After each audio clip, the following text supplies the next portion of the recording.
శ్రీ గురుభ్యో నమః. అందరూ మనం అంతకుముందు రకరకాల వీడియోల్లో సాధనా పద్ధతుల గురించి, అనేక రకమైన సాధనా పద్ధతుల గురించి చెప్పుకుంటూ వస్తున్నామండి. వరుసగా సాధనకు ఈ సాధనలన్నీ దేనికోసం? సెల్ఫ్ రియలైజేషన్ కోసం అనమాట. ఆత్మ సాక్షాత్కారం స్థితి, తనను తాను తెలుసుకోవటం కోసం అనమాట.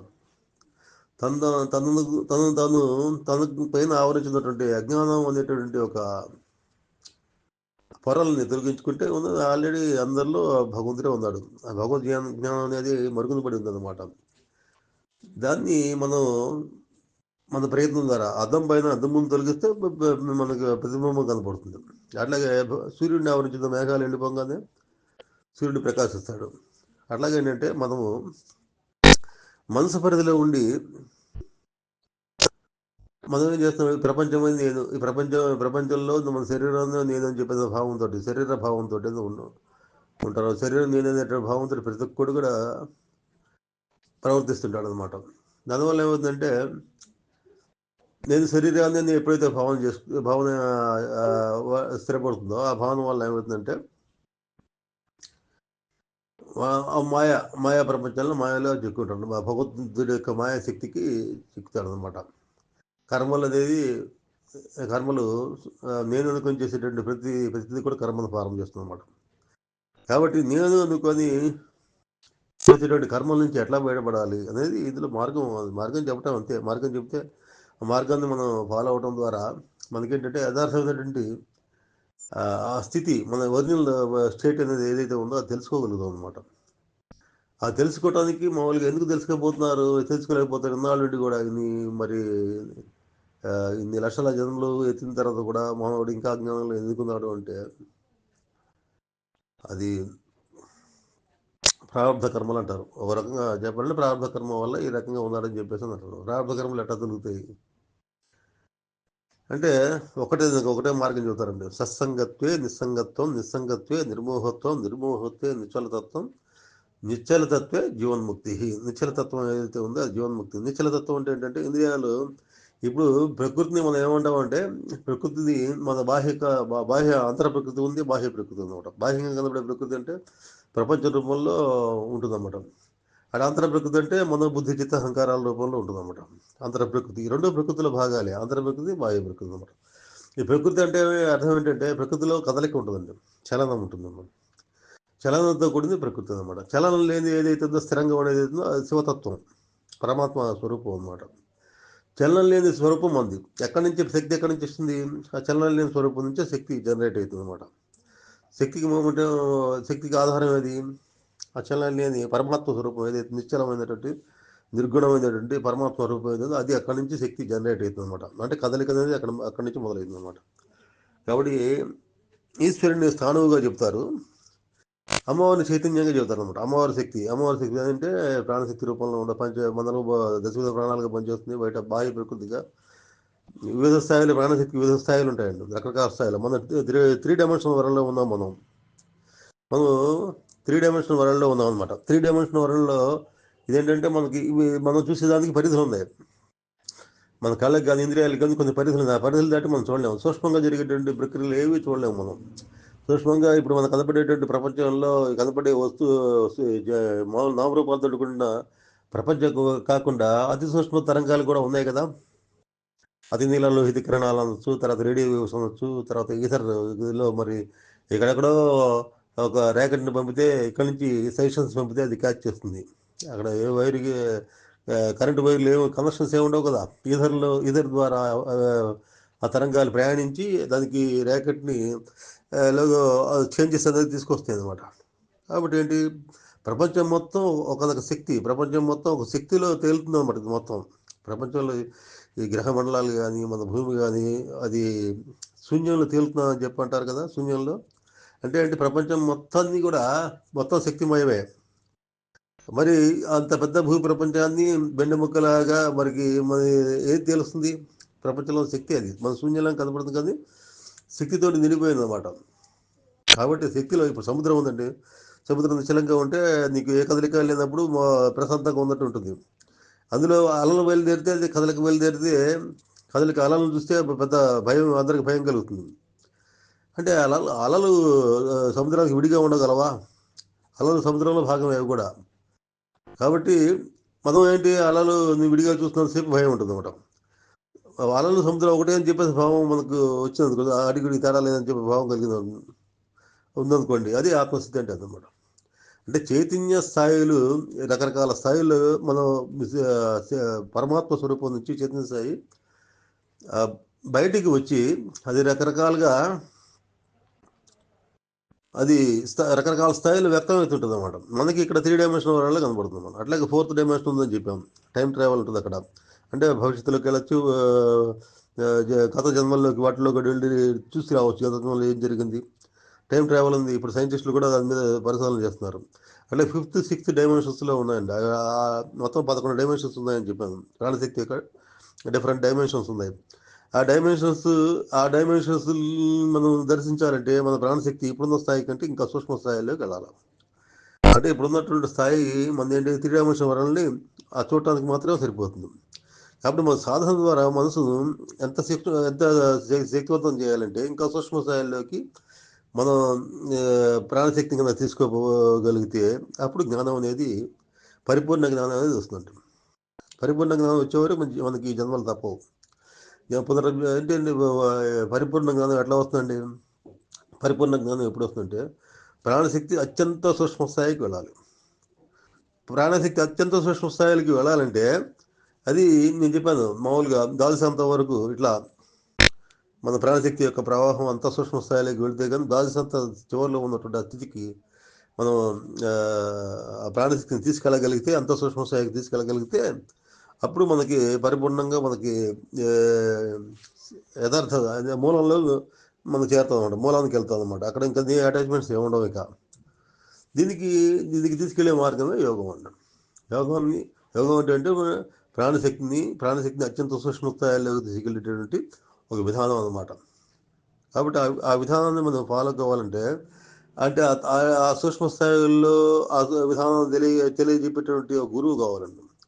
ఏ రకంగా వెళ్ళాలి, అంతర్ముఖ ప్రయాణం ఎలా చేయాలనే దానికి కొన్ని ఆయన చెప్తాడు. నువ్వు ఈ ప్రాణశక్తి ఏ విధంగా నీకు వృధా అవుతుంది, దాన్ని ఏ విధంగా ప్రజలు చేసుకోవచ్చు, ప్రాణశక్తిని పెంపొందించుకున్న మార్గాలు చెబుతాడు. ప్రాణశక్తి ఎట్లా పోతుంది కూడా, ప్రాణశక్తి ఎట్లా వీక్ అయిపోతుంది, ప్రాణశక్తి ఇంకా లెవెల్స్ పడిపోయేటటువంటి ఇవి కూడా విధానం ఇది చేసే పనులు కూడా చెప్తారు అనమాట. కాబట్టి మనం ఏం చేయాలి, సాధకుడైన వాడు ఏం చేయాలంటే మనకు ఉన్న స్థితిని మనకు ఉన్న యథార్థంగా అత్యంత సూక్ష్మ స్థాయిలో భగవంతుడు అందరిలో ఉన్నాడు కానీ ఆయన ఉనికి మనం తెలుసుకోలేకపోతాం. ఎందుకు తెలుసుకోలేకపోతున్నాం? మనం చాలా దూరం బయటకు వచ్చేసాం.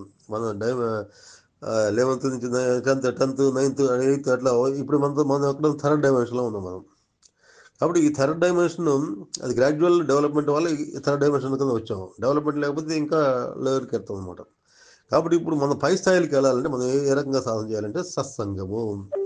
అది సత్సంగం అనేది చాలా ఉపయోగపడుతుంది. మన సత్సంగం అనేది చాలా ఉపయోగపడుతుంది అనమాట.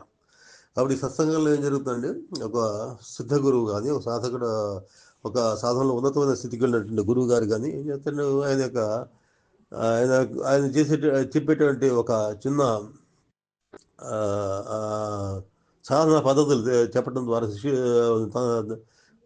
తెలుసుకోవాల్సిన ఆ జిజ్ఞాసతో ఉన్నటువంటి సాధకులకి తన సాధనా పద్ధతులను వివరించి చెప్తాడనమాట.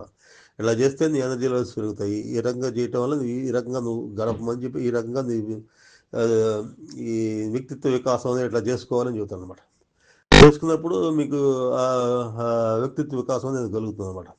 మరి అందరికీ ఒకే రకంగా ఉంటుందా? సాధకులందరికీ ఒకే రకంగా చెప్పటం మరి అందరూ అందుకోగలరా అని చెప్పంటే అందరూ ఆ స్థితిలో ఉంటారని చెప్పారండి. ఒక్కొక్కళ్ళు 4 స్థాయిలు ఉంటాయని అంతకుముందు మేము చెప్పాం. ఈ సాధన పద్ధతుల్లో 4 రకాల స్థాయిలు ఉంటాయని చెప్పారు. ఇదే మన కాశ్మీరీ శైవ సిద్ధాంతం కనుక మనం పరిశీలించినట్లయితే కాశ్మీరీ శైవంలో చెప్పినటువంటి మహాగురువులు చెప్పిన విషయం ఏంటంటే 4 స్థాయిల్లో సాధకులు ఉంటారని చెప్పారనమాట. 4 స్థాయిలో 4 రకాల పద్ధతులు, అందరికీ ఒకటే పద్ధతి వర్తించదండి. ఇప్పుడు చాలామంది శక్తిపాతం ఒకటే మార్గం, డైరెక్ట్గా ఇచ్చేస్తాము అని చెప్పేసి అని చాలామంది శక్తిపాతాన్ని ఇది చాలా ఈజీగా ఇచ్చేస్తాం, ఒక 5 నిమిషాలు అన్నట్టుగా మాట్లాడుతున్నారు. శక్తిపాతం అనేది ఒక పద్ధతి, కొంతమందికి మాత్రమే అది అభివృద్ధి అనమాట. మరి మిగతా వాళ్ళండి క్రమ వికాసం అనేది రావాలండి. క్రమంగా వాళ్ళు ఈ సాధనా పద్ధతుల ద్వారా ఆ స్థితికి చేరుకోవాలి, ఆ సూక్ష్మ స్థాయికి చేరుకోవాలన్నమాట. ఇప్పుడు శక్తిపాతం అనేది ఇప్పుడు అది అత్యున్నతమైన ప్రమాణానికి సంబంధించినటువంటి ఇదండి, విద్య అండి అది. అంటే ఏరోప్లేన్ ట్రావెల్ కింద లెక్క శక్తిపాతం అంటే. కాబట్టి ఏరోప్లేన్లో ఎక్కాలంటే డబ్బులు కావాలి కదండి. మామూలు బస్సు ఛార్జీకి ఏరోప్లేన్ ఛార్జీకి తేడా లేదా? అది టైం తేడా ఉంది. ఈ బస్సులో గంట చేసే ప్రయాణం అందులో ఈజీగా ఒక గంటలో అయిపోతుంది. కాబట్టి ఈ రెండింటి తేడా ఉంది. అట్లాగే సాధనా పద్ధతుల్లో కూడా ఒక్కొక్కళ్ళు ఒక్కొక్క స్థాయిలో ఉంటారండి. ఆ స్థాయిలో ఉన్న వాళ్ళకి ఎవరికి తగ్గట్టుగా వాళ్ళ సాధనా పద్ధతులు ఇందులో చెప్పారు. ఇందులో కాశ్మీరీ శివ సిద్ధాంతాలు చెప్పారండి. ఇందులో చెప్పిన పద్ధతులు ఏంటంటే మళ్ళీ 4 పద్ధతులు అంతకుముందు నేను చెప్పాను. మళ్ళీ ఇంకోసారి సాధకుల యొక్క దీనికోసం వాళ్ళ యొక్క తెలుసుకోవడం కోసం చెబుతామండి. ఇందులో 4 పద్ధతుల్లో మొట్టమొదటి పద్ధతి ఏంటంటే, మొట్టమొదటి పద్ధతి అణవోపాయం అండి. అణవోపాయం అంటే ఏంటి? అణువుతో సమానం చిన్న చిన్న సాధనలు. అంటే మనం దేవుడి పట్టం పెట్టుకొని సాధన చేయటం, అష్టోత్తరాలు సద్నామాలు చదవటం, ఇవన్నీ తర్వాత మళ్ళీ గుడికి వెళ్ళటము, యజ్ఞాలు యాగాలు చేయటం, తర్వాత రకరకాల పుస్తకాలు చదవటం, ఇవన్నీ అణవోపాయాలు అంటారు అనమాట. అంటే సాధన వల్ల నీకు మార్గం తెలియబడుతుంది తప్పితే, మార్గంలో ప్రవేశం ఎట్లా వెళ్ళాలో తెలుస్తుంది తప్పితే, ముందుకు పోవడానికి ఒక ఒక ఊతం అనమాట. ఒక మెట్టు మొదటి మెట్టు అనమాట అది. మొదటి మెట్లు మీ ఎడమోపాయంలో ఏంటంటే చిన్న చిన్న సాధనలు ఉంటాయండి. శరీరాన్ని మనసుతో చేసేవి, శరీరం గుడికి వెళ్ళటం, రోజు తిరగటం, తర్వాత మళ్ళీ ఒక రోజు పొద్దున పూట లేవటం, స్నానం చేసి దేవుడు పూజ చేయటం, ఇవన్నీ మంత్ర జపం చేసుకోవటం, ఇవన్నీ అణువుపాయాల కిందకి వస్తుంది అనమాట. ఇవన్నీ మొత్తం అనమాట. ఇది ఈ సాధనలో ఫస్ట్ ప్రవేశం ఉండాలండి. ఇవి కూడా ఉండాలి తప్పనిసరిగా. ఎందుకంటే నీకు ఒక్కసారి నీకు శక్తిపాతం తీసుకునేటువంటి ఆ స్థాయి రాదనమాట. కాబట్టి ఆ స్థాయి రావాలంటే ప్రథమంగా ఏం చేయాలి? మనం ఎనర్జీ లాసెస్ అంటే మనకున్న భయాల్ని పోగొట్టుకోవాలి. తర్వాత మనకు సమర్పణ అనమాట. సమర్పణ భావం అనేది పెరగాలి. భగవంతుడు ఉన్నాడని చెప్పేసి నమ్మి భగవంతుడు రెగ్యులర్గా భగవంతుడు పూజ చేయడం ద్వారా కానీ, భగవంతుడి యొక్క సామీప్యాన్ని పొందే విధానాలు కానీ ఏవైతే ఉన్నాయో అవన్నింటినీ పాటించాలండి. పాటించడం వల్ల ఏమవుతుందంటే నీకు దేవుడి మీద నమ్మకం పెరుగుతుంది కొద్దీ నీకు భయాలన్నీ వెళ్ళిపోతుంటాయి. దేవుడు చూసుకుంటాడులే, ఆ భగవంతుడికి అప్పచెప్పాం అనేటువంటి నిర్భయత్వం అనేది వస్తుంది అనమాట. ఆ భయం అనేది ఏదైతే ఉందో మనిషి యొక్క సర్వశక్తుల్ని నాశనం చేస్తుంది అనమాట. ఆ యథార్థంగా ఎవరు భయపడాల్సిన పని లేదండి ఇందులో. ఎందుకని భయపడాల్సిన పని లేదని చెప్తున్నానంటే, మనకి ఏది జరగాలో ఆల్రెడీ అది మనకి ఇది ఒక రకంగా చెప్పాలంటే ఒక భగవంతుడు మనకి ఈ రకంగా ప్రపంచంలో జరిగే మారే పరిస్థితులు కానీ అవి ఎప్పుడప్పుడు మారవండి. ఆల్రెడీ ఇవన్నీ ఒకసారి జరిగినవి అన్నీ. అంటే సత్యయుగం నుండి కలియుగం వరకు ఇవన్నీ ఏ రకంగా జరగాలి ఇదే రకంగా జరుగుతుంటాయి. ఇది ఒక సైకిల్. కలియుగం కాదు, మళ్ళీ సత్యయుగంలో మళ్ళీ అదే మనుషులు వస్తారు, అదే రకంగా సంఘటనలు జరుగుతుంటాయి. మళ్ళీ త్రేతాయుగంలో రాముడు వస్తాడు, ద్వాపరయుగంలో కృష్ణుడు వస్తాడు. ఇవన్నీ ఆటోమేటిక్ మళ్ళీ అదే రీలు జరుగుతుంటుంది అనమాట. అటువంటిప్పుడు నువ్వు దేనికి భయపడుతుంది? మనం దేనికి భయపడుతున్నావు? రేపేదో జరిగిపోతుంది, మనం ఏదో తప్పు చేసాము, మనం ఈ రకంగా చేయకుండా ఆ రకంగా చేస్తే ఇంకా ఏదో జరుగుతుంది అన్నట్టుగా మనం ఒక థాట్ వల్ల ఏమవుతుందంటే భయం అనేది ఏర్పడుతుంది అనమాట. కాబట్టి ఆ భయం అనేది దానికి అసలు ఆస్కారం లేదండి. ఎందుకంటే మొత్తం already pre decided. Ramana Maharshi ఆయన ఆశ్రమంకి వెళ్ళి ఒక ఆయన ఇట్లాగే అడిగితే ఒకడు అడుగుతాడు, ఏమండి మీరు అన్ని ప్రీ డిసైడెడ్ అంటున్నారు కదా, ఈ గ్లాస్ తీసుకెళ్ళి ఇటు నుంచి ఇటు పెట్టాను, ఇది కూడా ప్రీ డిసైడెడ్ అని అంటాడు. అది కూడా ప్రీ డిసైడెడ్ ముందరగా నిర్ణయించబడిందని చెబుతాడు అనమాట. ప్రతి సంఘటన కూడా అదే. ఎందుకంటే శివుడి ఆజ్ఞ లేనిది చేయమైనా కుట్టదని చెప్పడానికి కారణం అదనమాట. అంటే ఇవన్నీ ప్రీ డిసైడెడ్ అయినప్పుడు, మొట్టమొదటి అన్ని నిర్ణయించబడ్డప్పుడు నువ్వు దేనికి భయపడాలి? నీకు జరగాల్సింది నిర్ణయించబడింది మొట్టమొదట.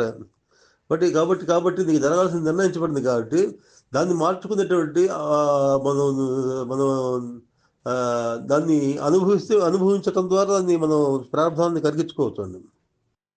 మన చేతిలో ఉంది ఏంటంటే మనకున్న ప్రతి ఒక్కరు ఎంతవరకు దాన్ని ప్రారంభాన్ని ఎదిరించగలరంటే, జరిగే కర్మలు ఏవైతే ఉన్నాయో దాన్ని యాక్సెప్ట్ చేసి అనుభవించడం ద్వారా కొంత కర్మాన్ని నివృత్తి చేసుకోవచ్చు అండి. మన మనిషి జన్మ దేనికోసం వచ్చిందంటే కర్మ నివృత్తి కోసం వచ్చింది. పూర్వజన్మ మనం చేసిన కర్మలు ఏవైతే ఉన్నాయో ఆ కర్మల్ని మనం నివృత్తి చేసుకోవడానికి వీలుగా ఈ జన్మ ఒక ఒక అవకాశం వస్తామండి. శరీరంతో ఆ కర్మ ఎట్లా నివృత్తి జరుగుతుంది? శరీరంతో జరగాల. శరీరం లేకపోతే నీ కర్మ నివృత్తి సుఖం కాదు, దుఃఖం కాదు. మనం భోగించాలంటే శరీరం కావాలి కదా. కాబట్టి ఆ శరీరాన్ని ఏర్పరిచాము. అంటే ఈ శరీరం దేనికోసం? పూర్వజన్మ మనం చేసినటువంటి కర్మల్ని భోగించడానికి అనువుగా ఈ శరీరం ఏర్పడదు. కాబట్టి పూర్వజన్మలో ఏర్పడిన కర్మలు పోవాలంటే దాన్ని యాక్సెప్ట్ చేయండి ఎట్లా పోతాయి? నాకు వద్దు ఈ చెడు కర్మ, నాకు వద్దు ఈ కష్టాలలో, నాకు వద్దురా బాబు, నాకు అన్ని సుఖాలే కావాలని చెప్పి అంటే చెడు తాలూకు కర్మలు ఎట్లా పోతాయి? కాబట్టి మంచి వచ్చినా చెడు వచ్చినా కూడా భగవంతుడికి సమర్పణ భావం అనేది ఫస్ట్ ఏర్పడాలి. అంటే భగవంతుడి పట్ల మనకు విశ్వాసం పెరగాలి. విశ్వాసం పెరగాలంటే ఏంటి? మీకు తెలిసి పడినా తెలియకపోయినా నీళ్ళలో పడితే నీళ్ళు ఉంటుతాయి. కాబట్టి ఇది భగవంతుడి గురించి పూర్తిగా తెలుసుకోకపోయింది కూడా ఆ భగవంతుడి వైపు మనం రోజు రెగ్యులర్గా వెళ్ళడం కానీ పూజ చేయడం వల్ల కానీ ఏమవుతుందంటే గ్రాడ్యువల్గా మనం అటువైపు ఆకర్షించబడతాం. ఆ సాధన వైపుకి మన మనసు వెళుతుంది అనమాట. కాబట్టి ఈ అనుభవాలు అనేది మొట్టమొదటి ముఖ్యం. తర్వాత ఈ రెండోది ఏంటి? ఇందులో 4 ఉపాయాలు ఉన్నాయండి. 4 పద్ధతులు. ఉపాయాలు అంటే ఏంటి? పద్ధతులు అనమాట. ఇదొక పద్ధతి. స్టార్టింగ్లో ఉండేటువంటి సామాన్యులు మామూలుగా అందరూ చేసేటువంటి ఇళ్లలో చేసేటువంటి వాళ్ళు సాధారణమైన వ్యక్తులు చేసే పద్ధతులు ఇట్లాగే ఉంటుంది అనమాట. తర్వాత కొంచెం స్థాయి పైకి పెరిగింది అనుకోండి, అప్పుడు దాన్ని ఎట్లా చేస్తారండి? తర్వాత శాక్తోపాయం అండి. శాక్తోపాయం అంటే ఇక్కడ శాక్తోపాయం అంటే అమ్మవారి చైతన్యానికి సంబంధించిన సాధనలు అనమాట. చైతన్య స్థితులకు సంబంధించిన సాధనలు అనమాట. ఆ చైతన్య స్థితులు అనేది ఎక్కడ ఏ రకంగా ఏర్పడితే మనకి ఈ చైతన్యం అనేది నేను చెప్పే కదా, చైతన్యం అనేది 11 స్థాయిలో ఉంటుందని చెప్పేసి అని ప్రాణశక్తి యొక్క చైతన్యాలు ఎంత 11 స్థాయిలో ఉంటాయి అనమాట. మనకు 3 డైమెన్షన్లో, థర్డ్ డైమెన్షన్లో ఉందాం, ఇంకా చైతన్య స్థాయిలో అట్లా పెరుగుతుంది అనమాట. మన శరీరంలో ఎట్లా ఉందండి? ఆ స్థాయిలో ఎక్కడెక్కడ ఉందంటే కింద ఉన్నటువంటి చక్రాలు ఏవైతే ఉన్నాయో, మూలాధార చక్రం, స్వాదిష్టాన చక్రం, మణిపూర చక్రం, ఇవన్నీ కూడా భూ ప్రపంచంలో ఉన్నటువంటి ఈ నామరూపాలకు సంబంధించినటువంటి ప్రపంచానికి సంబంధించినటువంటి ఆ స్థాయిలు అండి అవి. ఇంకా పై స్థాయిలకి వెళ్ళినప్పుడు చక్రాలు పై స్థాయిలు ఉన్నాయి. అనాహత చక్రం, విశుద్ధ చక్రం, ఆజ్ఞా చక్రం. ఈ ఆజ్ఞా చక్రం అనేది సూక్ష్మ స్థాయిలు అన్నమాట. చైతన్యం యొక్క సూక్ష్మ స్థాయిలు అనమాట. ఆ సూక్ష్మ స్థాయిల్లో మీకు ఏంటంటే భగవంతుడి యొక్క శక్తులు అంటే మీరు సిద్ధులు అంటారు చూసారు, రకాల మనసు ఏకాగ్రత పొందిన కొద్దీ సూక్ష్మ స్థాయిలోకి వెళ్తుంది అనమాట. ప్రాణశక్తి సూక్ష్మ స్థాయిలోకి వెళ్తుంది, మనసు కూడా సూక్ష్మ స్థాయిలోకి వెళ్తుంది అనమాట. కాబట్టి ఇది ఈ మార్గం. దీనికి సంబంధించిన సాధనలు ఏవైతే ఉన్నాయో అవి శాక్తోపాయం అండి. అంటే చక్ర ధ్యానం చేయటం కానీ, లేకపోతే ఏంటంటే మనకి ఒక మంత్రాల ద్వారా చక్రాలను చైతన్యం చేయటం కానీ, మంత్ర సాధన చేయటం అనమాట. అష్టోత్తరం, ఓంకార సాధనలు, బీజాక్షరాలను జపం చేయటం కానీ, బీజాక్షరాలను సంపుటీకరణ చేసి ఒక సాధన చేయటం కానీ, ఇవన్నీ దీనికి వస్తాయండి, శాక్తోపాయం కిందకి వస్తాయి అనమాట. ఈ శాక్తోపాయంలో ఏమైతే మంత్ర జపం చేసి దాని చివరికి ఏమైతే అజపాయ జపం కింద ఆ మంత్రం ఆటోమేటిక్గా మనం జపం చేయకుండా లోపల నుంచి అదంతటిదే వచ్చేస్తుంటుంది అనమాట. కాబట్టి ఇది అజపాయ జపం అంటారు. అది రెండవ ఉపాయం అండి. ఇది ఈ రెండవ ఉపాయం ఏంటంటే నిరంతరం దానికి నిష్ట కావాలి. చాలా జాగ్రత్తగా మంత్రానికి పద్ధతులు ఉంటాయి, ఉచ్చారణ పద్ధతులు ఉంటాయి. గురువు దగ్గర నేర్చుకోవాలి. గురువు ద్వారా ఉపదేశం పొంది ఆ మంత్రాన్ని మనకు సూటబుల్ మంత్రాన్ని తీసుకొని మంత్ర సాధన చేసుకుంటూ క్రమక్రమంగా మన ఒక ఆహార నియమాలు అవన్నీ పాటించుకుంటూ అవి చేయాలన్నమాట. చేసినప్పుడు ఏమవుతుందంటే దీని ద్వారా కూడా నీకు కుండలి జాగరణ జరుగుతుంది. దీని ద్వారా కుండలి జాగరణ జరగడానికి అవకాశం. ఇప్పుడు మంత్రం అట్లా కొన్ని లక్షల సార్లు చేసిన తర్వాత ఎప్పుడో ఒకసారి మంత్ర బీజాక్షరాలకు మీ బీజాక్షరాలు ఉన్నాయి కదా, మంత్రంలో బీజాక్షరాలు ఉన్నాయి కదా, ఆ బీజాక్షరాలతో ఒరిజినల్ లోపల అనాహత నాదం అనేది ఉంటుంది, అది సింక్ అవుతుంది అనమాట. మనం రకరకాల మంత్రాన్ని రకరకాల స్థాయిలు ఇప్పుడు చూడండి, పూజ చేసే చోట, మన గుళ్ళల్లో పూజ చేసే చోట అంతకుముందు మామూలుగా రోజంతా పూజలు చేసేవాడు అండి. అంటే నామజపంతో గడిపేవాడు అనమాట. ఆ రోజంతా చేసేటప్పుడు వాళ్ళు ఎట్లా చేసేవాడంటే ఫస్ట్ మంత్రంతో చేసేవాడు. మంత్రము, తర్వాత మధ్యమము, తర్వాత తీవ్రము అని 3 స్థాయిలో చేసేవాడు. రామ రామ రామ అని మామూలు స్థాయిలో మామూలుగా స్లోగా పదేవాళ్ళు ఫస్ట్. తర్వాత కొంచెం స్పీడ్గా అంటారు. తర్వాత చాలా స్పీడ్గా మంత్ర అది మామూలుగా వాళ్ళు అనేటువంటి భజనకు సంబంధించిన మంత్రాలు ఏవైతే ఉన్నాయో చాలా స్పీడ్ తారస్థాయిలో అంటారు. అంటే ఏంటి? ఆ శబ్దాన్ని ఒక రిథం అనమాట, రిథం కలగజేస్తుంది అనమాట. అంటే ఏంటి? ప్రకృతిలో ఏంటంటే సహజ స్వరాలకు ఉందండి. షడ్జము అనేది సహజ స్వరం అనమాట. అలాగే పై షడ్జము, కింద షడ్జము అనేది సంగీతంలో కూడా చెబుతాను. కింద షడ్జము సాపాసాలు చెబుతారు కదా. పంచమ స్వరం అనేది అది ప్రకృతి స్వరం అనమాట. దానిలో కదలికలు ఉండవు. దానికి మిగతా వాటికి హెచ్చు తగ్గులు అటు ఇటు మార్చడానికి అవకాశం ఉంది. కానీ ఈ సా అనే దానికి ఎవరు మార్చలేదు. అది ఒకటే స్వరంలో పలకాలి. కాబట్టి అటువంటి అటువంటి స్వరాలతో మనం చేసేటువంటి మంత్ర జపం కొరిలేట్ అయినప్పుడు మనకు అజపాయ జపం అనేది అప్పుడు మంత్రం కనెక్ట్ అవుతుంది లోపల. కనెక్ట్ అయ్యి అజపాయ జపం అనేది ఆటోమేటిక్గా మన లోపల నుంచి అది ఎన్నో లక్షల సార్లు అక్షరాలు చేస్తే కానీ అటువంటి స్థితి రాదు అనమాట. ఇది అప్పుడు కూడా కుండలి జాగరణ అనేది జరుగుతుంది. ఎప్పుడు జరుగుతుంది? మంత్రసిద్ధి జరిగినప్పుడు జరుగుతుంది అనమాట. కుండలి జాగరణ జరిగిన తర్వాత మళ్ళీ ఒక పద్ధతి ప్రకారం మనిషి డెవలప్ కావాల్సిందే. పద్ధతి ప్రకారం నియమబద్ధమైన జీవితం గడపాలి. తర్వాత జాగ్రత్తగా అన్ని అన్ని యోగాల్ని అనుసరిస్తూ అంటే కర్మయోగం, భక్తి యోగం, జ్ఞానయోగం, ఈ రాజయోగం, ఈ యోగాలన్నీ మిక్స్ చేసి మన జీవితంలో ఎట్లాంటి ధర్మ మార్గాన్ని నడవాల్సిందే. అప్పుడు కూడా కుండల జాగరణ జరిగిన తర్వాత ఇంకా జాగ్రత్తగా ఉండాలన్నమాట. అధర్మం అనేది వైపు అడుగు పెట్టకూడదు. ధర్మం కింద ఆలోచించాలన్నమాట. ఇది శాక్తోపాయం రెండోది. తర్వాత సాంభవోపాయం అండి. సాంభవోపాయం అంటే ఇవన్నీ సాధనలో స్టేజెస్ అనమాట. ఇవన్నీ ఒక్కసారి మనం ఇవన్నీ స్టేజీలు దాటుందే మనం ఈ శక్తిపాతం తీసుకునే స్థాయికి వెళ్ళలేము అనమాట. అంటే రిసీవర్ కూడా ఆ స్థాయి ఉండాలి కొంత.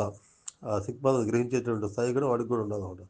కాబట్టి ఈ శాక్తోపాయం, తర్వాత సాంభవోపాయం అంటే జ్ఞాన మార్గం అండి.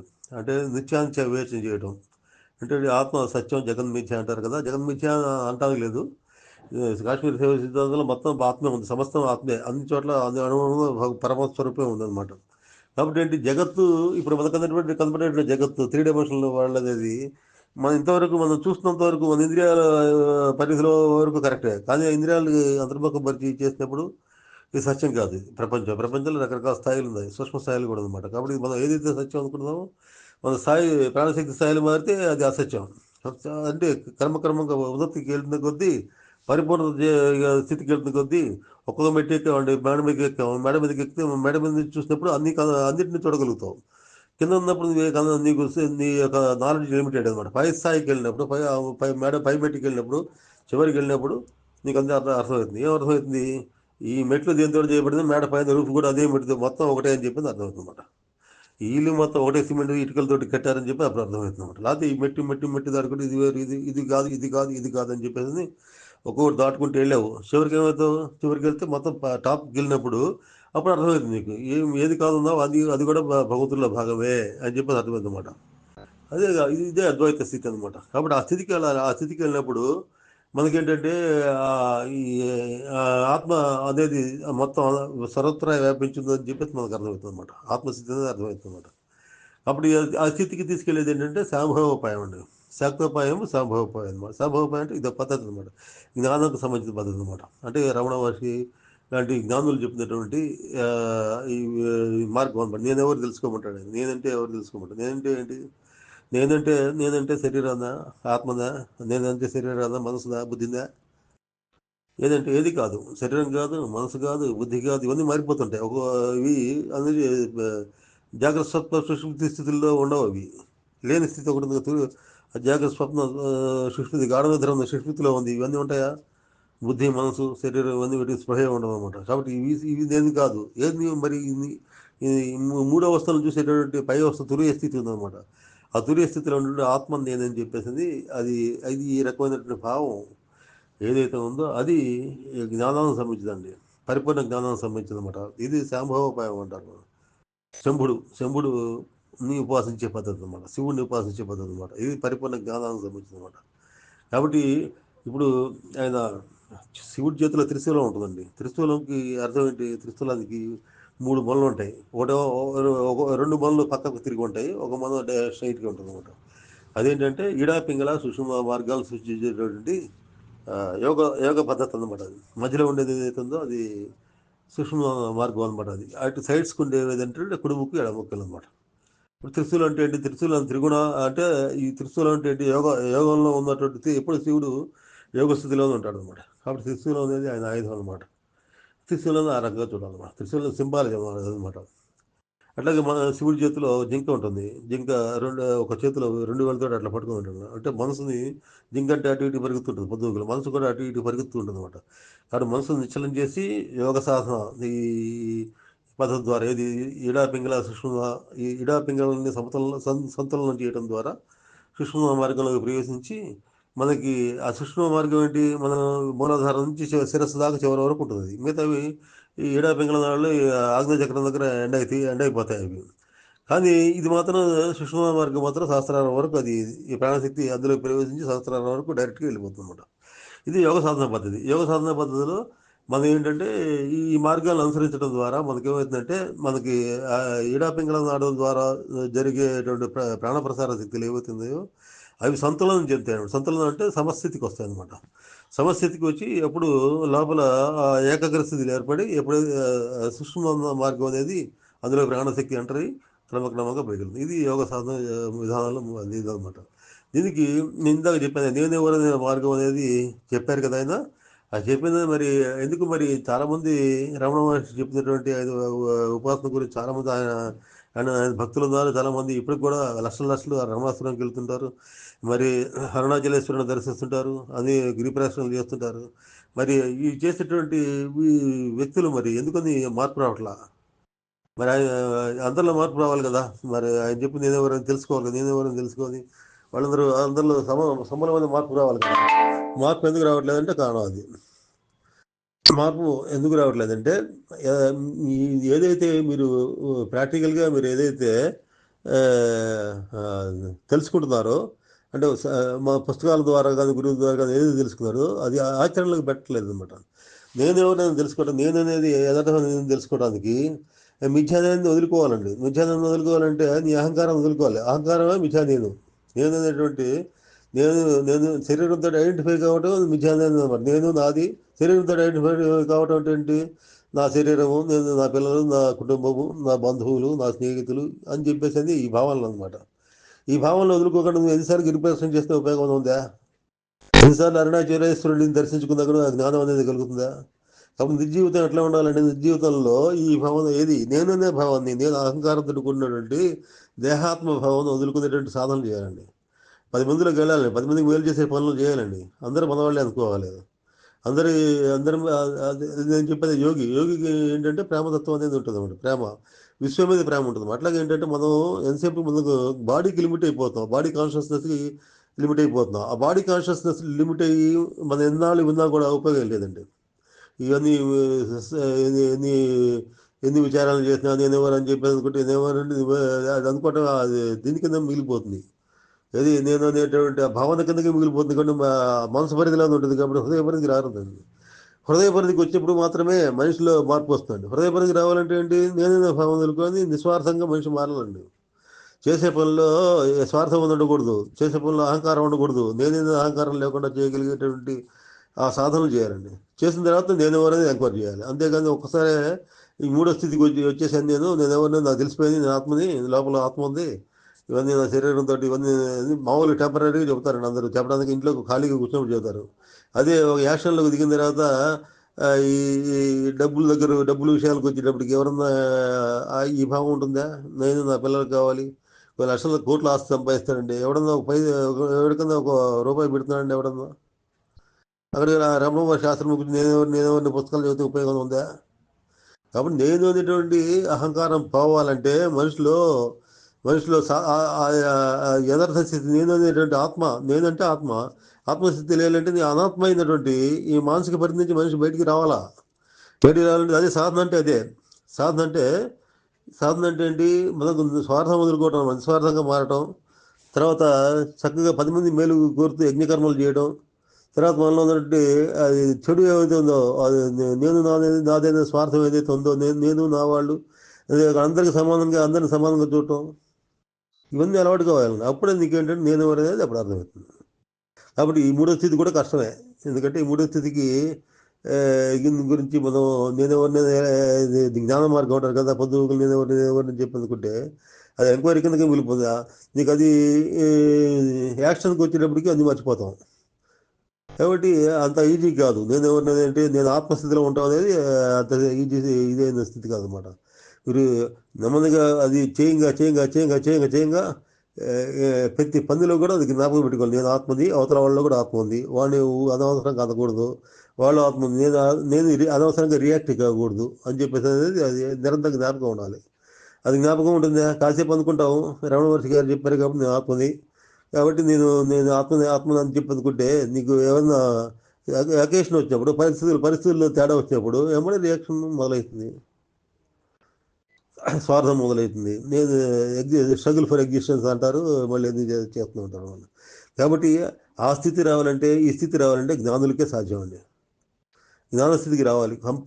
పరిపూర్ణ జ్ఞానస్థితి. పరిపూర్ణ జ్ఞానస్థితి ఎట్లా ఎట్లా అవుతుందండి? కుండలిని వివేకం ద్వారా కుండలిని వివేకం కావాలి. పై స్థాయి చక్రాలు పై స్థాయికి వెళ్ళాలండి. చక్ర స్థితిలో పై స్థాయిలో ఉన్నటువంటి అనాహత చక్రము, తర్వాత విశుద్ధ చక్రం, ఆగ్నేయ చక్రం, తర్వాత ఇంకా పైన పైన కూడా ఉన్నాయండి స్థాయిలు. అర్ధచంద్ర, నిరోధిని, ఈ పైన 6 చక్రాలు ఉన్నాయండి. ఇంకా ఇంకా సూక్ష్మ స్థాయిల్లో ఉన్నటువంటి చక్రాలు కూడా ఉన్నాయని చెప్పాం. ద్వాదశాంతం వరకు 12 చక్రాలు ఉన్నాయి అట్లా. మరి ఇన్ని స్థితిలో ఉన్నప్పుడు నువ్వు ఒకసారి నేను చెప్పేసింది, నేను ఆత్మ అని చెప్పి అనుకుంటే అవుతుందండి అది. కాబట్టి మనం ఫస్ట్ ఏం చేయాలంటే, ఒక సాధన ఎలా చేసుకోవాలంటే, చక్కగా మనం నిస్వార్థ భావంతో మనం జీవితం ధర్మ మార్గాన్ని జీవితం గడపడం అనేది ఫస్ట్ కావాలండి. అంటే మనం చేసే ప్రతి పని కూడా ఎట్లా చేయాలంటే, నేను అందుకని చెప్తాం, లోయర్ స్థాయి నుంచి రావాలి. ఒక్కసారి మనం ఉటికి ఎగరలేమో స్వర్గానికి ఎట్లా ఎగురుతుంది.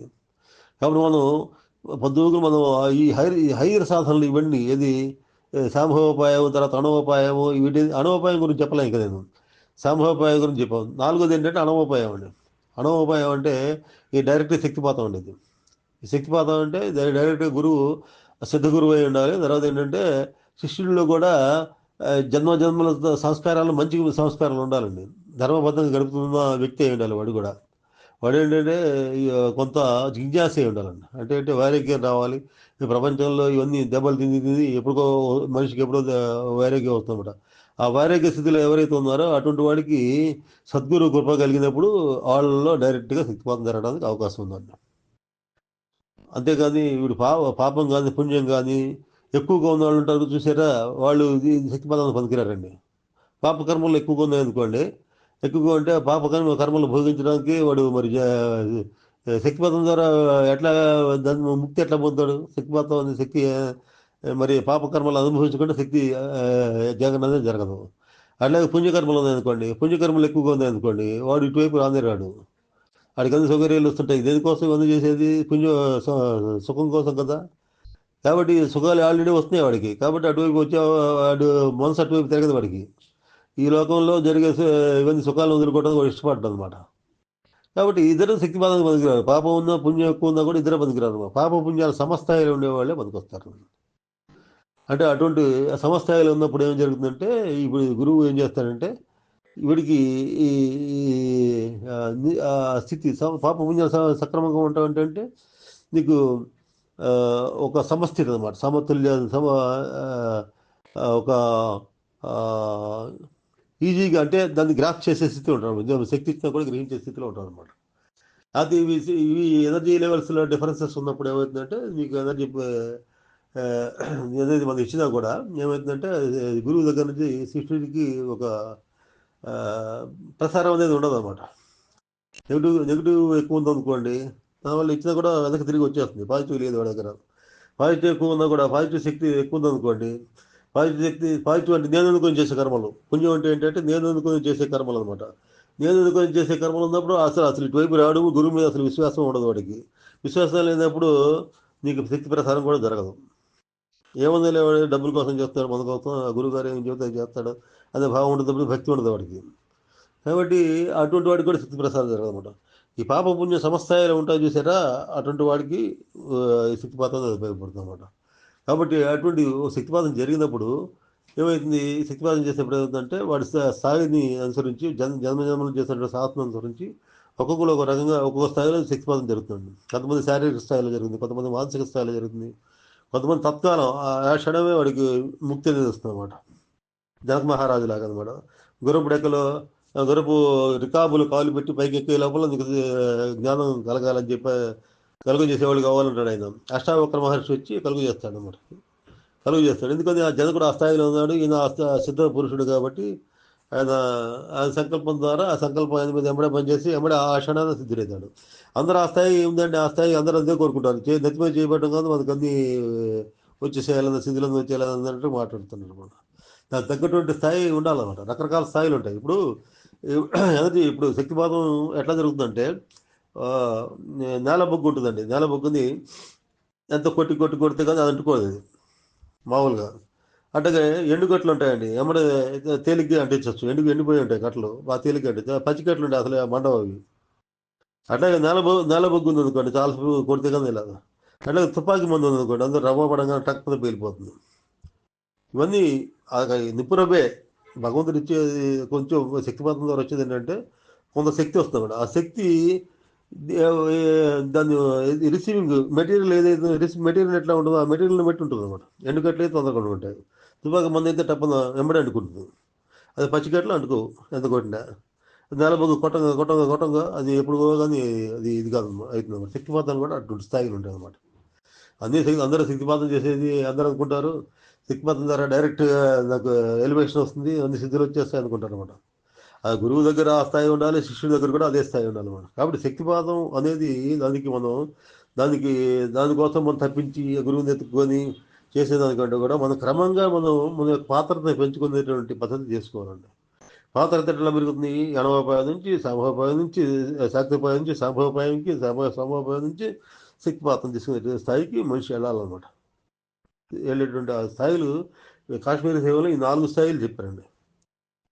కాబట్టి మనం సాధన అంటే అందరికి ఒక రకంగా గురుగారు చేపట్టడం కానీ ఏదేదో అయిపోయింది, నాకైతే క్రియలు వచ్చినా మీకు రాలేదా అంటాడు ఒకడు. ఆ క్రియలు వచ్చినాయి మిగతా వాళ్ళు రాలేదని, మిగతా రాలేదంటే నువ్వు దాని తగ్గ మానసిక స్థితులు కదా, దాని దగ్గర సాధన నువ్వు చేస్తున్నావా? రెడీ అయినటువంటి వ్యక్తి సాధన చేసి రెడీగా ఉన్నటువంటి వ్యక్తికి అన్ని క్రియలు అవన్నీ వస్తాయి. హలో హలో కాబట్టి ఇదండి శక్తిపాతం ద్వారా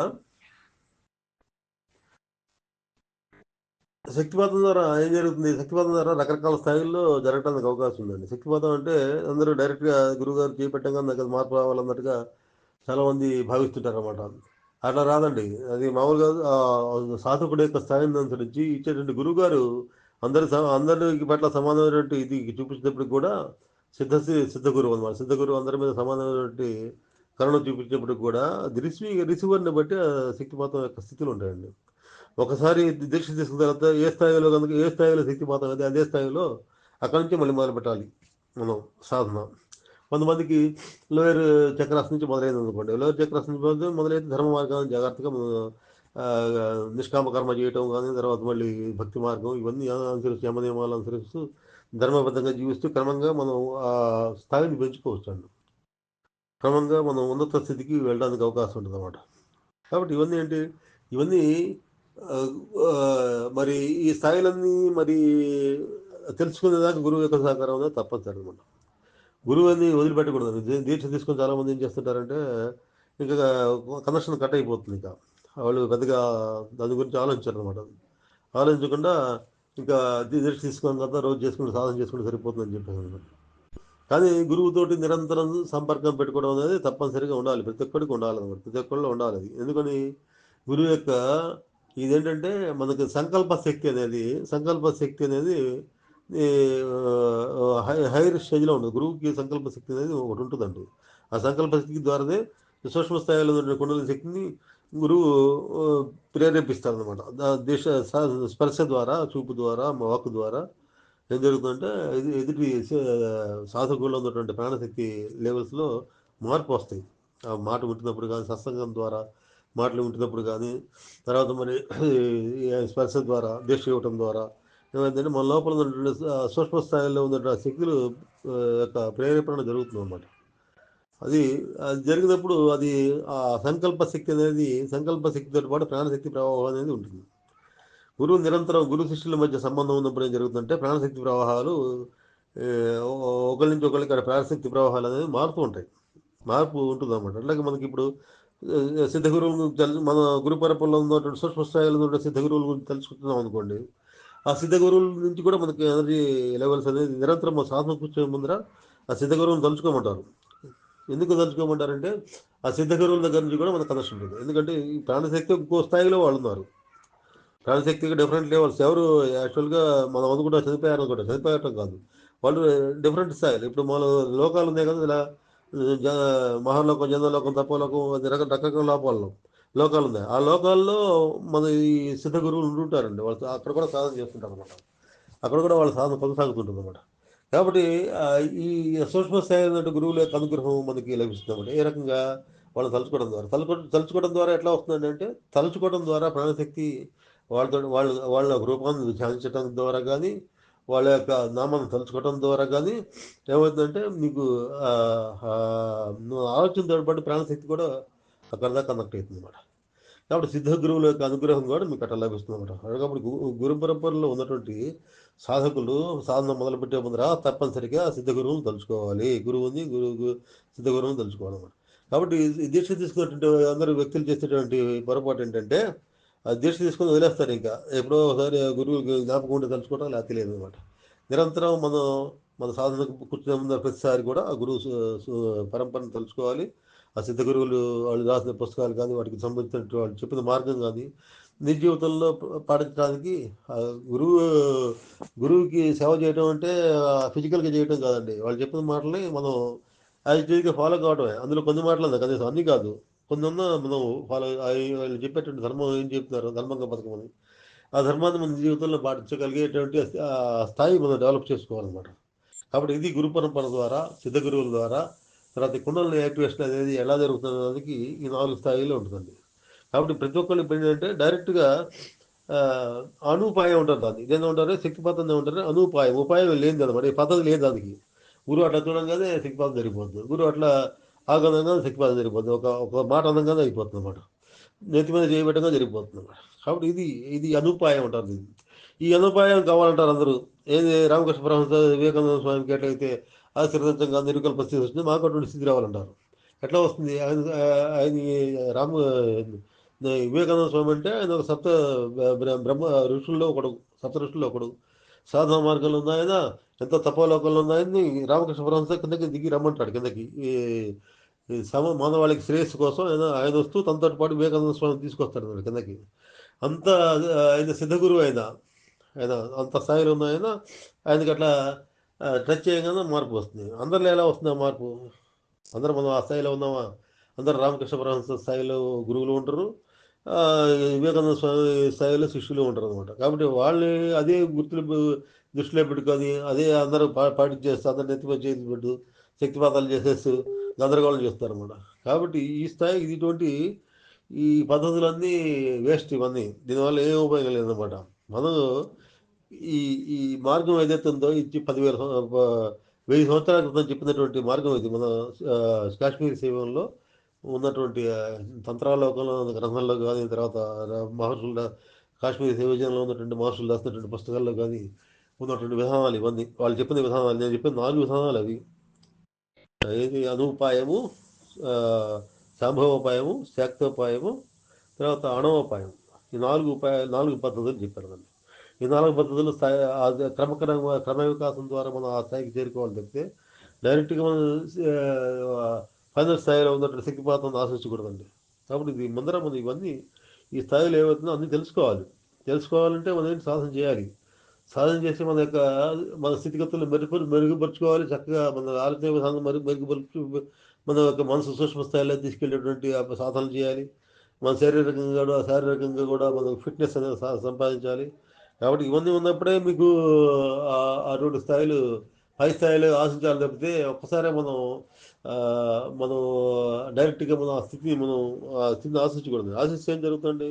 ఉపయోగం లేదు. దయపచ్చేటువంటి బలవంతం చేసినప్పుడు ఏమవుతుందంటే మన మానసిక వ్యవస్థ దెబ్బతింటడానికి అవకాశంగా ఉంటుంది అనమాట. శారీరక వ్యవస్థ, మానసిక వ్యవస్థలో తేడాలు వచ్చేస్తాయి. కాబట్టి క్రమ వికాసం అనేది ఉంది, క్రమ వికాస పద్ధతి. ఒక చెట్టు ఉందండి, చెట్టు చిన్న మొక్క పెట్టేవాడి, దానికి రోజు నీళ్లు పోస్తుంటే పెద్దగా పెరిగి పువ్వులు పూసి కాయలు కాసి నెలకో 2 నెలలకో 3 నెలలకో ఆ స్థితి వస్తుంది. ఏది కాయలు పండ్లు తినే స్థితి. చిన్న చిన్న మొక్క పెట్టేవాడు, బిర మొక్క, కాకర మొక్క పెడితే మరి దాన్ని ఒక్కసారి 1000 గడవలు నీళ్లు తెచ్చిపోస్తే అది ఒకసారి వచ్చి కాయలు రాదు కదా. అట్లాగే ఏంటంటే మన సాధన పద్ధతులు కూడా ఎట్లా ఉంటాయంటే లోయర్ చిన్న సాధారణ స్థాయి నుంచి రావాలండి. సాధారణ స్థాయి నుంచి రావాలంటే ఏం చేయాలండి? మనం చేసేటువంటి ప్రతి పని కూడా యోగం కావాలండి.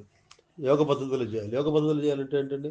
కదలకుండా కూర్చోడం యోగం కాదు. మనం చేసే పని త్రికరణ శుద్ధిగా చేయడం యోగం అండి. ఏం చేసినా కూడా మనం చేసే కర్మలు ఎట్లా చేయాలంటే వర్తమానంలో చేయాలి. అంటే మనం ప్యాషన్ ఆధారంగా కాదు, ఫ్యూచర్ ఆధారం ఏదో భయపడుతూ కాదు, లేకపోతే ప్యాషన్ జరిగినటువంటి రివెంజ్ తీసుకునే విధంగా కాదు, అహంకారపూరితంగా కర్మలు చేయకూడదండి. నిస్వార్థంగా చేయాలి, ధర్మబద్ధంగా చేయాలి, 10 మంది మేలు కోసం చేయాలి కర్మలు. చేసే ప్రతి పని కూడా శ్రద్ధగా చేయాలి, ప్రేమతో చేయాలి. తర్వాత అది తెలుసుకొని చేయాలన్నమాట. అంటే మన అమ్మవారి శక్తి ఉపాసన అంటే ఏంటంటే ఇచ్ఛాశక్తి, క్రియాశక్తి, జ్ఞానశక్తి మూడింటిని కలిపి చేయడం అనమాట. ఇచ్ఛాశక్తి, క్రియాశక్తి, జ్ఞానశక్తి మూడు కలవాలి. చేసే ప్రతి పనిలో ఆ మూడు కలవాలండి. ఓ దాన్ని అనుకోవాలి. అనుకున్న దాన్ని ఎట్లా చేయాలో తెలుసుకోవాలి. వచ్చిన లాభాన్ని 10 మంది మేలు కోసం వాడాలి. ఇది అనమాట. దైవ గుణాలు ఉన్నట్టు మనలో ఉన్నట్టు దైవ గుణం యాక్టివేషన్ లాగా రావాలంటే మనం కూడా దైవత్వం మనలో కూడా పెరగాలి. పెరిగితేనే దాన్ని దైవ శక్తుల యొక్క అనుగ్రహం అనేది మనకు వస్తుందన్నమాట. అంతేగాని ఊరికి ఒకసారి దండం పెట్టేసి మనం ఒక గంట సేపు కూర్చుంటే మార్పు వస్తుందంటే మార్పు ఎట్టి పరిస్థితుల్లో రాదన్నమాట. కాబట్టి ఇది అందరూ తెలుసుకోవాలండి. ఇది తెలుసుకొని మనం సాధన చేసుకోవాలి. చక్కగా ఆ, మనం విజ్ఞాన భైరతంత్రంలో ఈ సాధనల గురించి చెప్పుకుంటూ వస్తున్నాం. ఈ సాధనల గురించి చెప్పుకుంటూ సాధనలు ఏంటంటే సాధనలో ఉన్నటువంటి సాధనలో ఏదైతే చైతన్యం ఏదైతే ఉందో చైతన్య శక్తులు ఏవైతే ఉన్నాయో చైతన్య స్థాయిలు ఏదైతే ఉందో దాటిని మెరుగుపరుచుకోవాలన్నమాట. చైతన్య స్థాయిని మెరుగుపరుచుకుంటే క్రమక్రమంగా మనసు సూక్ష్మ స్థాయిలో తీసుకెళ్ళి చివరికి నిశ్చల స్థితి, చైతన్యంలో నిశ్చల స్థితి అన్నమాట. అంటే మూల బిందువు దాకా వెళ్తాం అనమాట. అంటే స్థూలం నుంచి సూక్ష్మం దాకా వెళ్ళేటట్టు మార్గం అనమాట. కాబట్టి అంత సూక్ష్మ స్థాయిలోకి మనసును తీసుకెళ్ళేటువంటి సాధనలు విజ్ఞాన భైరతంత్రాలు చెప్పారు. అవి మనం రోజుకు ఒకటి చెప్పుకుంటూ వస్తున్నాము. ఇంకా ఈరోజు కూడా ఆ, మనం దాని గురించి చెప్దాం అనుకున్నాం. కానీ ఈరోజు ఆ, సాధన గురించి మళ్ళీ ఒకసారి చెప్దాము, గుర్తు చేద్దాము అన్ని ఎట్లా చేసుకోవాలి సాధనలు అందరికీ ఒక రకమైన చాలామంది ఏంటంటే ప్రతి ఒక్కళ్ళు ఇది చూసేసి నాకు శక్తిపాతం కావాలి అనేటువంటి శక్తిపాతం తీసుకుంటే బాగుండదు అనేటువంటి ఒక భ్రమలు డైరెక్ట్గా తీసుకుంటే మనకు ఏదో మేలు జరుగుతుంది అనేటువంటి భ్రమలో ఉంటారు. చాలామంది ఇందాక కూడా ఎవరో ఫోన్ చేస్తారు నాకు, ఇట్లా ఎక్కడి నుంచో అతను ఆ, హైదరాబాద్ దగ్గర నుంచి ఎక్కడి నుంచి చేశాడు అతను. ఇట్లాగా ఇది నాకు ప్రాణాయామ సాధనలు కావాలి, కుండలిని యోగం గురించి చెప్పాలి ఇది అని చెప్పంటే మరి అటువంటి వాళ్ళకి ఉపయోగపడుతుందని చెబుతాను అనమాట. ఎందుకంటే కుండలిని యోగం అంటే డైరెక్ట్ కుండలిని యోగంలోకి ప్రాణాయామ సాధనలోకి వెళ్తే ఏంటంటే మీకు అడ్వర్స్ రిజల్ట్స్ వస్తాయండి. శరీర మనం మనం మనం ఉన్నటువంటి ఈ స్థితులను మనలో మెరుగుపరుచుకోవాలి. ఇప్పుడున్న స్థితిని మనం మెరుగుపరుచుకొని మన స్థాయి మెరుగుపడి ఒక తర్వాత స్థాయికి మనం వెళ్ళగలం, క్యాచ్ చేయగలం అనుకుంటే రావాలండి. అంతేకాని ఇవన్నీ తెలియకుండా ఒకసారి నాకు డైరెక్ట్గా శక్తిపాతం ఇవ్వమని చెప్పేసి శక్తిపాతం లేకపోతే ప్రాణాయామ దీన్ని ఉపయోగించండి అంటే మరి లోపల ఈ వ్యవస్థ అంతా ఈ దశవిధ ప్రాణాలుగా మొత్తం సమస్తం మన శరీరంలో వ్యవస్థలు నడుస్తున్నాయి. దాన్ని కుంభకం చేసి అవి చేసి ఇవి చేసి చెడగొట్టకూడదు అన్నట్టు. దాని మొదటి మనస్థితి మారాలి. తర్వాత మనసులో నిస్వార్థ భావాలు రావాలి, నేను అహంకారాలు పోవాలి. తర్వాత 10 మందికి మేలు చేసే తత్వం పెరగాలి, ఇవన్నీ పెరగాలి. సత్వస్థితి అనమాట. 10 మందికి మేలు చేసే ఏంటంటే సత్వస్థితి అనమాట. త్రిగుణాలు ఉన్నాయండి. త్రిగుణాల్లో తమో గుణం నుంచి రజో గుణంకి, రజో గుణం నుంచి సత్వగుణంకి రావాలి. సత్వగుణం కూడా ఆటంకమే. సత్వగుణం వల్ల కూడా దైవ సాక్షాత్కారం కలదు. పొద్దుగురు పూజల్లో వాటిలో వీటిలో గడిపేస్తుంటారు, సమాజ సేవలను గడిపేస్తుంటారు తప్పితే దైవం వైపు వెళ్ళడం. కాబట్టి సత్వగుణం కూడా ఆటంకమే. దాన్ని కూడా దాటి అవతలకి వెళ్ళాలన్నమాట. మూడు ఆటంకాలే. ఇప్పుడు ఒక ఇది ఉందండి, ఒక దీపం ఉంది. దీపం మీద కొయ్యితో చెక్కతట్టు చేసేటువంటి ఒక వస్తువుని పోలిస్తే దీపం అసలు కనపడదండి, ఆరిపోతుంది. దానిలో చిల్లులతో బొట్టను పోలించారు, అక్కడక్కడ దీపం కనపడుతుంది అనమాట. అప్పుడు అది ఆడమే ఇది ఆడమే. తర్వాత దాని మీద గాజు గాజు ఇది పెట్టామనుకోండి, చిమ్నీ ఒకటి పెట్టామనుకోండి. చిమ్నీ పెడితే అందులో నుంచి లోపల ఉన్నటువంటి వెలుగు బాగా కనపడుతున్నది, కానీ అది కూడా అడ్డమే. కాబట్టి ఈ కర్మలో త్రిగుణాలు అనేవి ఏదైతే ఉందో ఆ త్రిగుణాలు అనేవి సత్వగుణం అనేది ఏదైతే ఉందో సత్వ రజస్తమ గుణాలు ఇవన్నీ కూడా సాధనలో అన్ని ఆ స్థితులకు అన్నిటికి పైన స్థితి ఈ మన సాధన అంటే ఆ పై స్థితిలో ఉంటుంది అన్నమాట. కాబట్టి ఈ ఈ రకంగా అగ్ని కర్మలు చేయడం, 10 మందికి చేసే కర్మలు చేయడం, వాటిలో కాలం గడిచిపోతున్నది. ఆ నిశ్చల స్థితి కోసం ఇవన్నీ సత్వగుణం ఏంటంటే భగవంతుడు చేయడం మార్గం చూపిస్తుంది, మార్గానికి వెళ్ళే దారిని నీకు చూపిస్తుంది అనమాట. వెళ్ళినప్పుడు నువ్వేం చేయాలి? సత్వగుణంలో కర్మలను మునిగిపోకుండా అప్పుడు చేయాలి, తపస్సు చేయాలి. ఏది ఇప్పుడు అడవులకు పోయి తపస్సు చేస్తుంటారు చూసారు ఋషులు, ఆ సత్వగుణ సంపత్తి తెచ్చుకున్న తర్వాత వెళ్తారు. అందుకు వ్యామోహాలను వదులుకొని అన్ని సక్రమంగా స్పందనలు సక్రమంగా చేసుకొని మనకి ఏదైతే రుణాలు ఉన్నాయో పితృ రుణము, ఋషి రుణము, గురు రుణము, దేవ రుణం, ఇవన్నీ రుణాలను తీరిపోయిన తర్వాత ఆ స్థితి చేయడానికి ఏముండదు వాళ్ళకి. అడ్డు వాళ్ళు వెళ్ళి తపస్సు కూర్చోండి, అప్పుడు మీకు వాటి వల్ల ఉపయోగం ఉంటుంది. అంతేగాని నేను చేయాల్సిన పనులు అక్కడ వదిలేసి నేను తపస్సు అందరు ఋషుల్లాగా వెళ్ళిపోయి ధ్యాన స్థితిలో కూర్చున్నాము, అక్కడ పోయి ఇక్కడ హిమాలయాలు ఇక్కడ తపస్సు చేసుకోవాలంటే అక్కడికి వెళ్ళి ఇదే మనసు ఉంటుంది. మనశుద్ధి కాకపోతే ఇదే మనసు ఉంటుంది అనమాట. కాబట్టి మనశుద్ధికి అవసరమైనటువంటి ఆ, ఆ, సాధనలు అనేవి చేసుకోవాలండి. ఆ సాధన చేయాలంటే మనకున్నటువంటి ప్రస్తుత పరిస్థితిలో ఏ స్థితిలో ఉన్నామో దాన్ని మెరుగుపరుచుకోవాలన్నమాట. దానికి మెరుగుపరుచుకోవాలంటే ఏంటంటే మన తమో గుణం నుంచి రజోగుణంకి రావాలి, రజోగుణం నుంచి సత్వగుణానికి రావాలన్నమాట. ఆ సత్వగుణ కర్మలు ఏవైతే ఉందో అవి చేయాలన్నమాట. 10 మందికి ఉపయోగ కర్మలు చేయటం, తర్వాత ఇవన్నీ చేసిన తర్వాత మనకి మనసు శుద్ధమవుతుంది. మనసు శుద్ధమైన తర్వాత ఆ మనసు శుద్ధమైన మనసు మాత్రమే ఈ విజ్ఞాన భైరవతంత్రంలో చెప్పిన ఆ సాధనని అర్థం చేసుకోగలమండి. ఎందుకంటే జ్ఞానానికి సంబంధించినటువంటి విజ్ఞాన భైరవతంత్రాలు చెప్పినటువంటి సాధనలన్నీ జ్ఞానానికి సంబంధించింది అనమాట. కాబట్టి ఆ జ్ఞానానికి సంబంధించిన సాధనలు ఇప్పుడున్న మనం ఉన్న స్థితిలో మార్చుకోకపోతే రావండి అవి. మనం ఉన్న సత్వస్థితికి రావాలి. సత్వస్థితికి రావాలంటే ఈ సాధనలను చేసుకుంటూ వరుసగా ధర్మబద్ధంగా జీవితం గడపటం, నిష్కామకర్మ చేయటం ఇవన్నీ కావాలన్నమాట. కాబట్టి ఆ స్థితులు అందరికీ రావాలని చెప్పేసి ఆ స్థితిని అందరూ డెవలప్ చేసుకున్న తర్వాత ఈ సాధనలు అర్థం చేసుకుంటారనే ఉద్దేశంతో విజ్ఞాన భైరవతంత్రాలు చెప్పినటువంటి సాధనలు అందరూ అర్థం చేసుకొని దాన్ని సత్ఫలితాన్ని పొందుతారనే ఉద్దేశంతో మళ్ళీ చెప్పడం అనమాట. మళ్ళీ మొదటి నుంచి సాధన అసలు సాధన అంటే ఏంటి, ఎన్ని స్టేజ్లు ఉంటాయి అనేది చెప్పడానికి కోసం కారణం అదనమాట. ఇది మళ్ళీ రిపీటెడ్గా చెబుతాను అనుకోకండి. ఎందుకంటే ఇది నేను చెప్పేది ఏంటంటే శాంత బ్రహ్మ అద్వైత సిద్ధాంతం అండి. అద్వైత సిద్ధాంతం అర్థం కావాలంటే మనకి ఈ ఈ ప్యూరిఫికేషన్ ఆఫ్ మైండ్ అనేది తప్పనిసరిగా ఉండాలండి. ప్యూరిఫికేషన్ ఆఫ్ మైండ్ ఎట్లా ఏర్పడుతుందంటే సాధన ద్వారా ఏర్పడుతుంది, ధర్మ మార్గం ద్వారా ఏర్పడుతుంది, గురువు చెప్పిన మార్గం నడవడం ద్వారా వస్తుంది అనమాట. కాబట్టి ఇటువంటి స్థితులు అందరూ రావాలని చెప్పేసి అని కోరుకుంటూ ఈ రోజుకి మనం ఆ, ఈ రోజుకి స్వస్తి అండి. వచ్చే వారం అజ్ఞాన భైరవతంత్రంలో కానీ మిగతా మన హృదయబంధం పుస్తకంలో కానీ కొన్ని విషయాలు మనం చెప్పుకుందామండి. ఉంటాను. నమస్కారం.